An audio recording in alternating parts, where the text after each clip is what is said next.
the lives of your clients. Just imagine, if you got license in this business and you were able to insure your relative or your friend, yung BFF mo na lang, and then he or she was diagnosed with critical illness. Sinabi ng doktor, I'm sorry to tell you, but you're diagnosed with critical illness. But don't worry, you can still live longer. You just need to prepare 500,000 this week.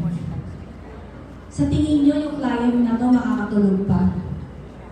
What if ikaw na financial advisor ang makakapagdala ng balita sa kliyente na yan? Bro, naalala mo yung kinuha mong policy sa akin? I-file natin, may critical illness, right? Ha? 5,000 din yung monthly ko doon na? Yes. 500,000 ang critical illness mo. Kahit 2 taon ka palang naguhulog. Talaga ba? Ladies and gentlemen, you are giving back dignity in their most critical time. You are giving them hope. Because the best na ang kliyente mo or ang kaibigan mo na mararamdaman niya is yung meron siyang pag-asa, no? Nagagaling pa siya.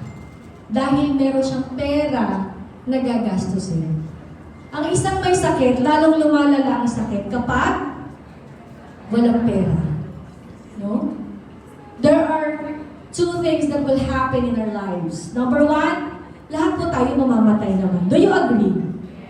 Hindi lang po talaga natin alam kung paano at kailan. And even if you live too long, the Lord blessed you with long life. Magre-retire naman po kayo. Magre-retire naman po tayong lahat sa work. Our income will retire. At age what? 60, 65? If you own the business, yes, 70, kaya mo pa.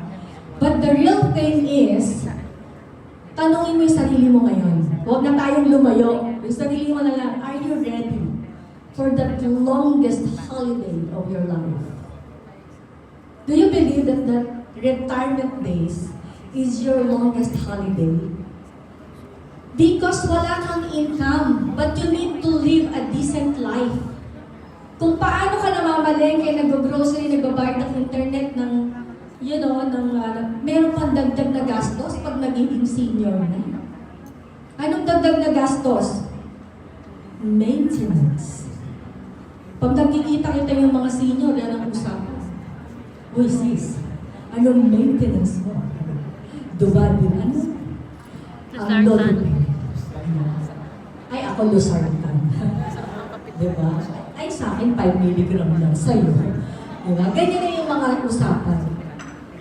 But in reality, nakatawa si Sir. Ano po ba ang maintenance niyo, Sir Dong? Meron na ba kayong maintenance? Okay, diba? So, ibig sabihin yung gastos, parehas, may dagdag pa, pero yung income magre-retire. At tanong, are you ready? Sasabihin ni Sir Dong, ay, bahala na yung mga anak ko sa akin. Kaya ako nga sila pinag-aral, pinagtapos lahat. Para pagtanda ko, meron akong allowance from them. Hindi po retirement fund ng ating mga anak.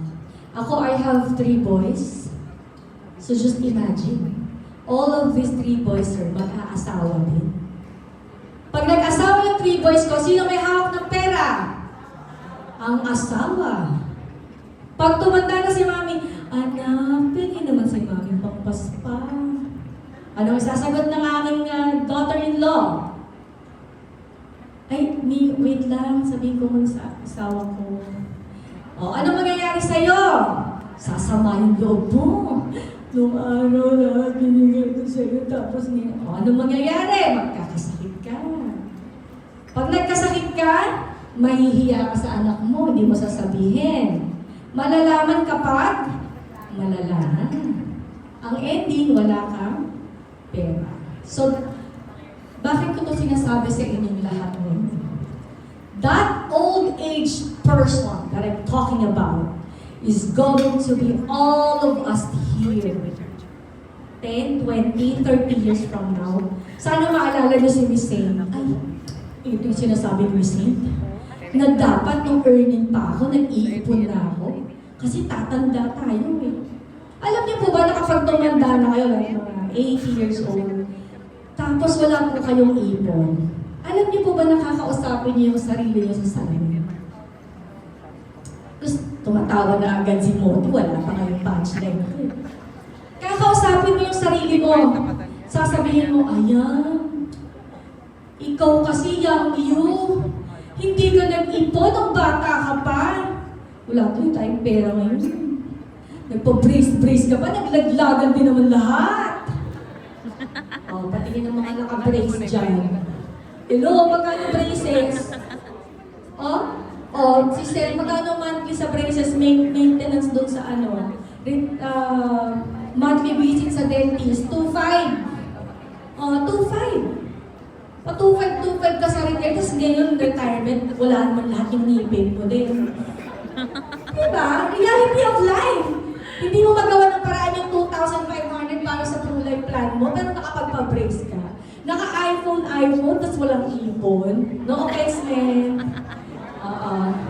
Bato-bato sa langit, ang tamaan. Kumuha ng plan. Diba? Reality of life. Time will come, you will realize na dapat pala nag-ipon ako. Dapat pala nung nakarinig ako sa Seda Hotel ng importance of having investment and insurance. Dapat pala nagsimula na ako. And I always believe in God's perfect timing. And that perfect timing is today. Okay? So,